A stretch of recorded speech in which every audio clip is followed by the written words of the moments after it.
Hello, I am Solo and today I will show you my team for the Dark Fae, the final boss of this rotation for the Doom Tower. Um, so why should we farm the Dark Fae? In my last video, where I was ranking all the artifacts, I ranked Lethal, one of the best artifact sets. Actually, the video you can see by the link.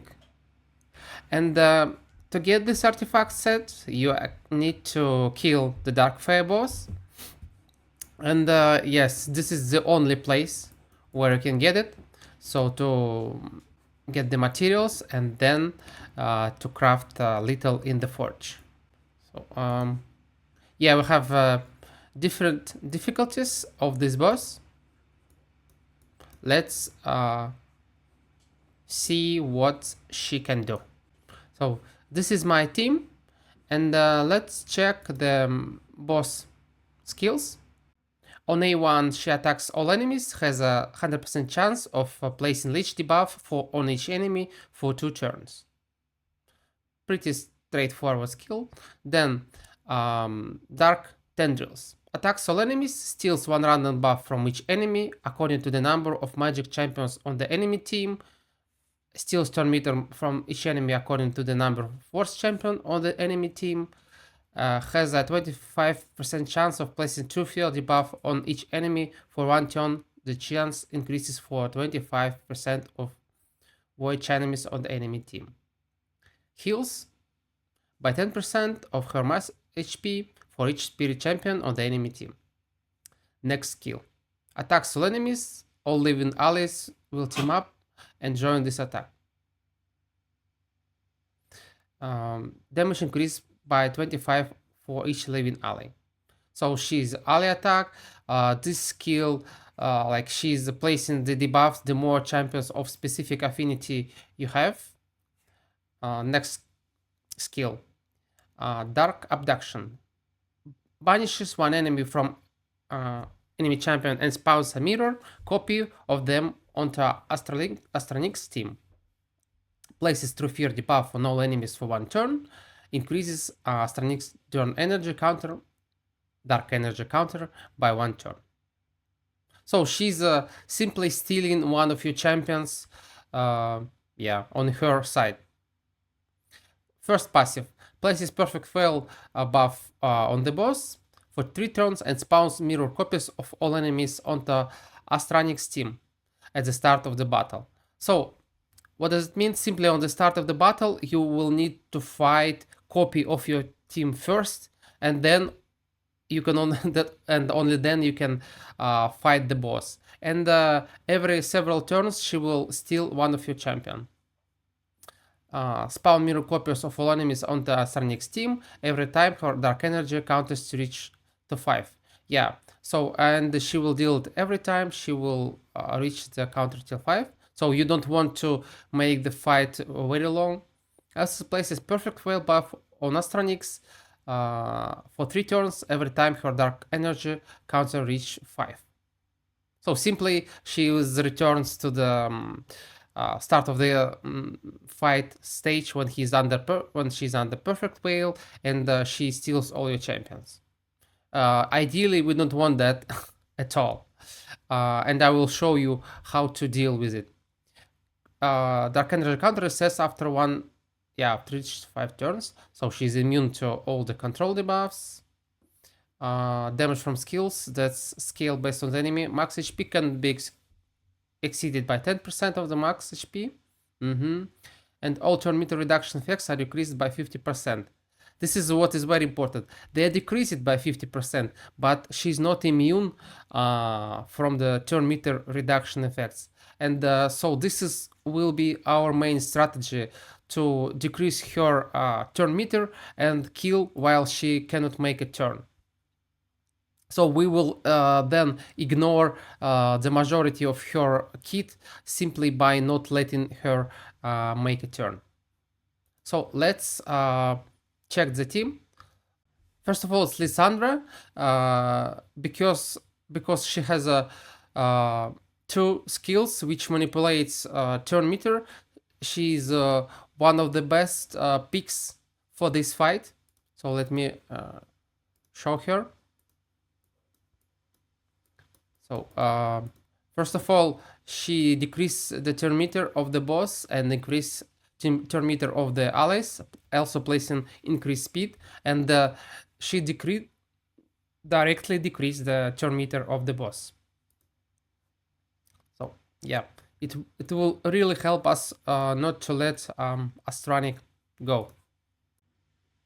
Another champion which we will use to manipulate the turn meter is Alure, because simply because of her A1, which also decreases turn meter when she crits.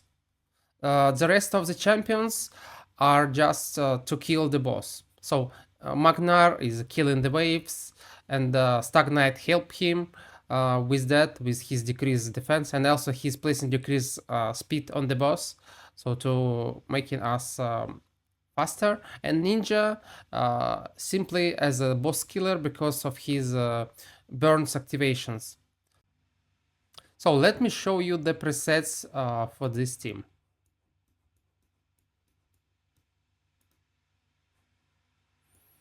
First of all, Lyssandra, yeah, on round 1, we don't use her skills because she doesn't do any damage, so we don't want to waste our cooldowns. On round 2, the same.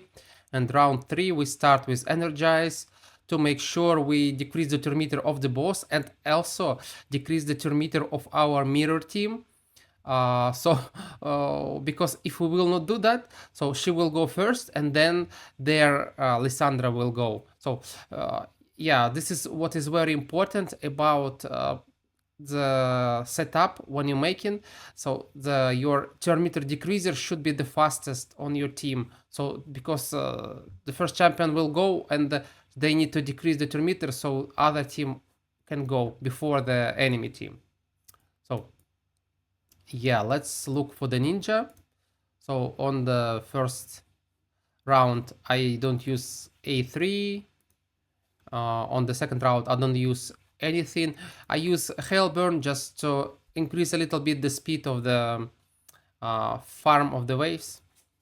And on the round 3, we start with A3 to deal with the mirror team.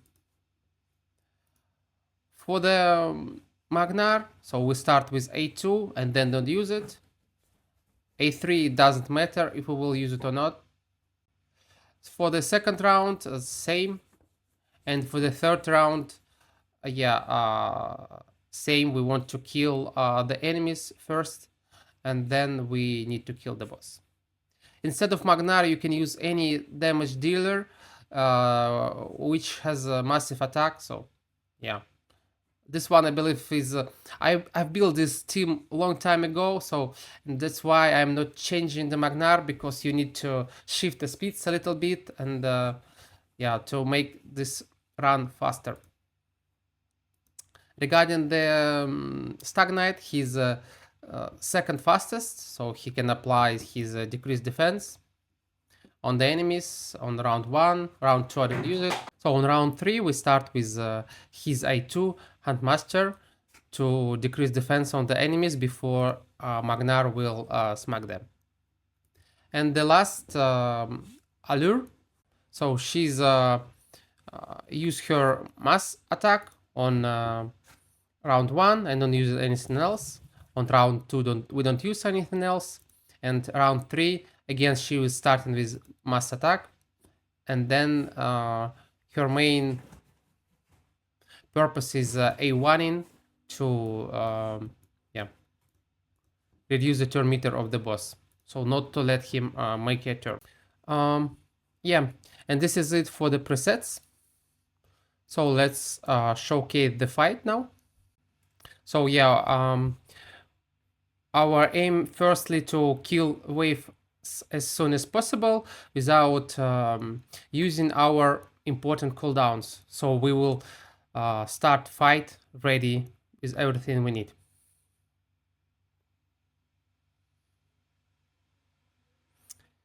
Yeah, and then we kill in slowly the second wave to make sure that we have all our skills on cooldown. So yeah, this fight is full auto.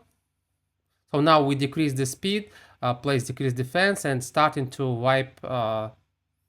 Okay, now we killed everyone. Ninja was there just for backup.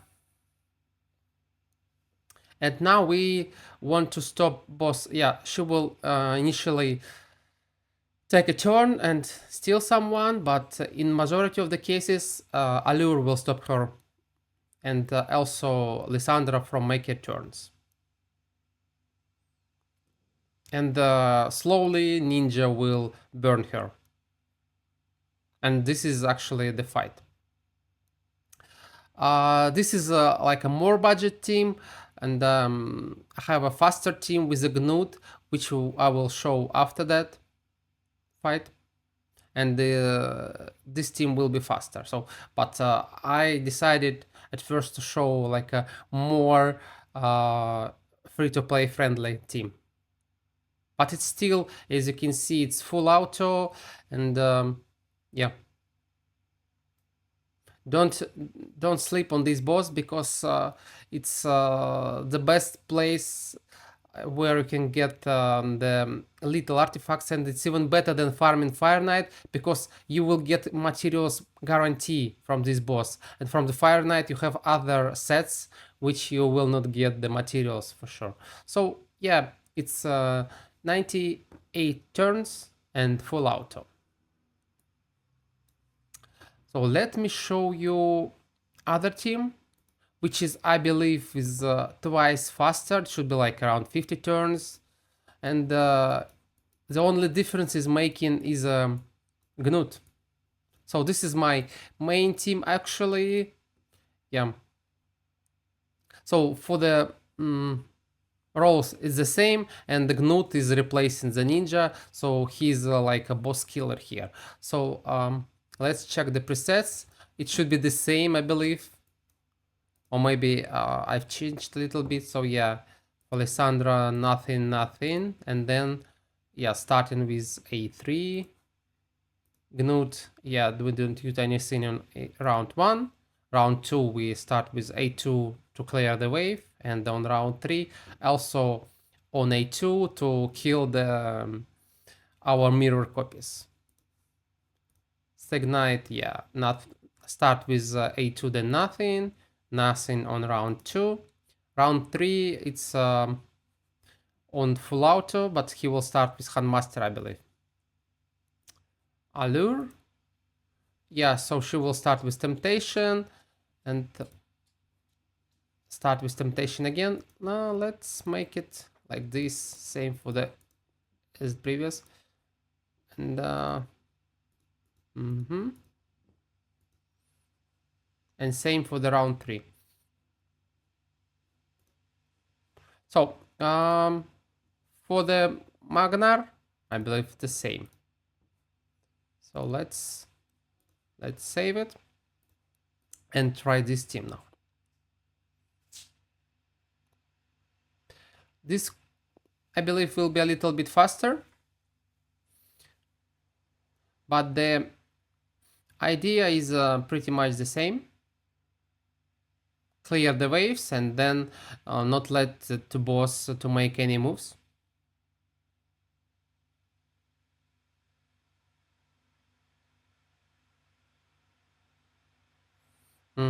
Yeah, okay, now we will deal with our mirror copies. Oh, something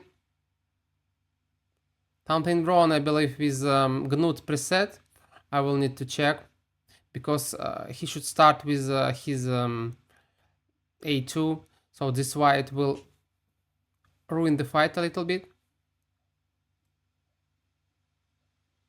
But anyway, yeah, even as you can see, if we will have not ideally did it, still we can do it on auto normally.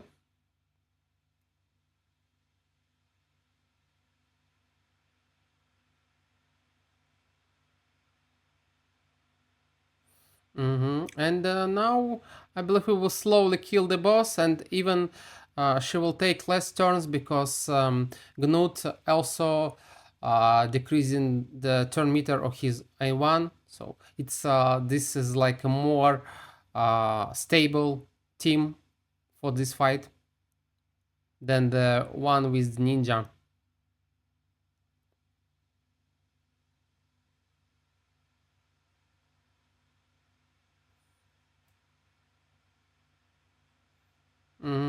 So we are finalizing now, and yeah, because of the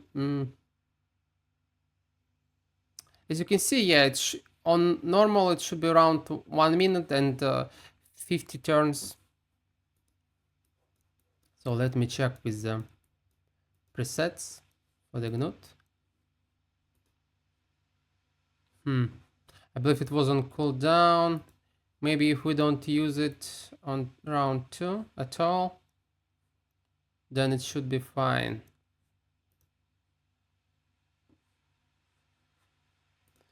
Let them start like this. Check, maybe it will be faster now.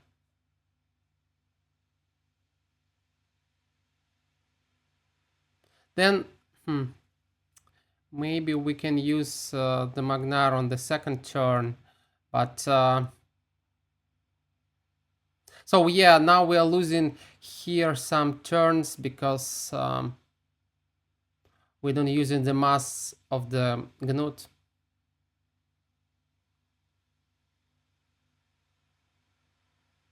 But anyway, let's check again. Now it should be fine. So yeah, Gnut is using his A2. And yeah, I believe this run should be okay. Even we don't let the boss them making a turn.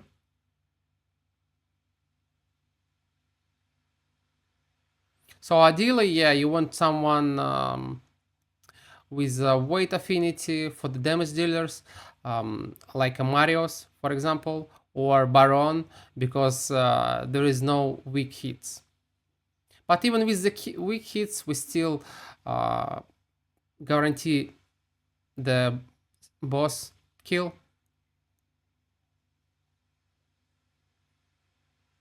So yeah, it should be around 60 turns somewhere.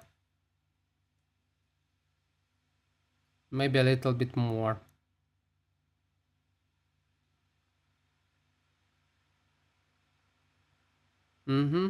65. So yeah, 60 turns, 50, 60 turns around that for this boss. So it's this setup working not only on the 120, it also works on like on other lower difficulties. So if we talk about the substitutes for this team, we can check actually the teams which are used mostly. So the fastest teams are like a double Gnut plus Marios, yeah, or so Gnut is the boss killer here, Marios is wave killer and also boss, or Razalvark, yeah. As you can see, the more Gnuts you have, the better. And later on, you don't need even the decreased defense champion, but decreased turn meter champion. But yeah, if you don't have Marius plus 2 Gnuts, you will need to use someone like, for example, Nekmotar or Alure.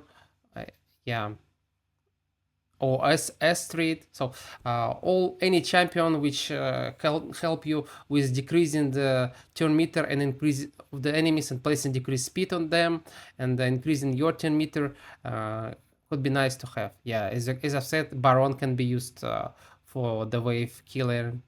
I'm not using Marius myself because he need to be, I believe, second fastest on your team, so he can remove all the debuffs from the enemies. And the problem is that he's not the fastest on my team, and also he has the stone skin, so he not always taking stone skin from himself. So that's why I'm not always that's why I'm not using the Marios. So I'm using the team which I built quite long time ago. It's still working, and Yeah. So now let me show you um, champion builds for this team. Okay, here is the Gnut. So first champion on our list. He is in the Merciless, 9 pieces, 6 pieces actually. So it's but you can use any decrease defense set, and Merciless just gives us additional chance to reset his um, A3 and do more damage because he will do the A3 faster, more often. This is his speed, 280, and crit rate, crit damage. Oh, yeah, pretty straightforward. And you want him to have some accuracy to decrease the turn meter of the boss. He's using the Fallen Relic. Yeah, but you can skip it if you don't have anything. And these are the masteries for him. So because of his multiple hits, we want to use Giant Slayer. So let's check another champion. It was, I believe, the Ninja. So he's an affinity breaker, but it's not necessary. You can use him in a random gear. So his stats are, as you can see, crit rate, some crit damage, and this is overkill for the accuracy because I'm using him on the Sun Devil also from time to time. And you can see, yeah, the speed is not that high as for the Gnut, but he's still doing his job nicely. So yeah, try the stats which will be suitable for you, and you can deal it. Next one, let's include the master board. We have the Lyssandra. Let's make it 6-star. So here is the Lyssandra. She's the fastest champion on our team, and she also needs to have enough accuracy. That's why she's in perception gear, but if you can reach it with any other gear, then no problem. She has 400 accuracy, 310 speed, and this is pretty much it. She doesn't have any relic, and these are her masteries.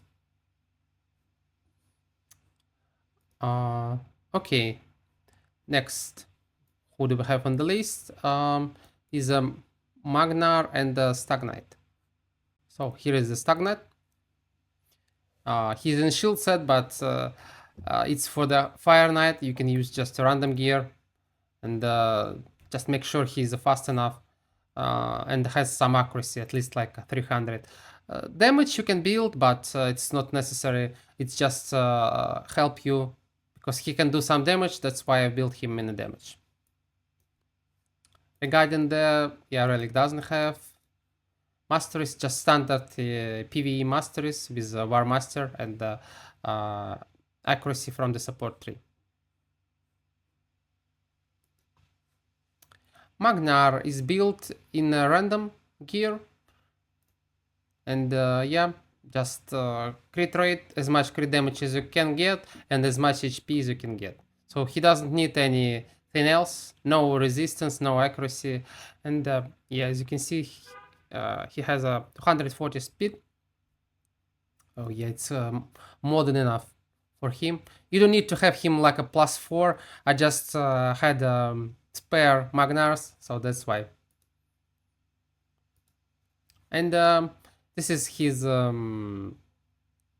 masteries. So yeah, Helm Smasher and something from the support tree for additional stats, for example, the Lore of Steel. And the last one I believe was Alure. For Alure, what you need to make sure that she has a 100% crit rate, because her A1 only works from the critical hits. As you can see, on each critical hit, she decreased the turn meter. And the rest, yeah, you want to make her fast with some accuracy. Also, you can make can build her in damage, but she doesn't do much damage. I just build her to help my team to kill the wave faster. So yeah, this is why. Yeah, random gear. I believe she was built in the lifesteal some time ago, but now she's just in some random pieces. Phantom Touch for the blessing for the additional A1s, but it's not necessary for the Dark Fae.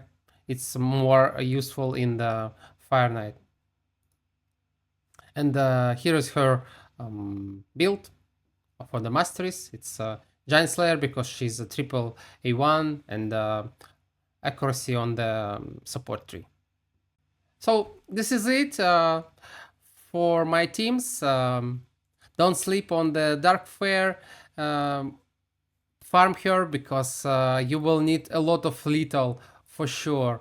For example, I can show you like my Harima is in lethal, my Rotos is in lethal, and I believe yeah, okay, he's in savage. Who also Tormin also in lethal, and yeah, and nice. So you will need a lot of lethal the more you play. So better you will start early to farm this boss and to get it. You can build all your damage dealers, attack, defense, no matter to this set, and yeah. So thank you for your time watching. I hope this video was useful for you. I'm always glad when you like, comment, and subscribe to my channel. Uh, my channel.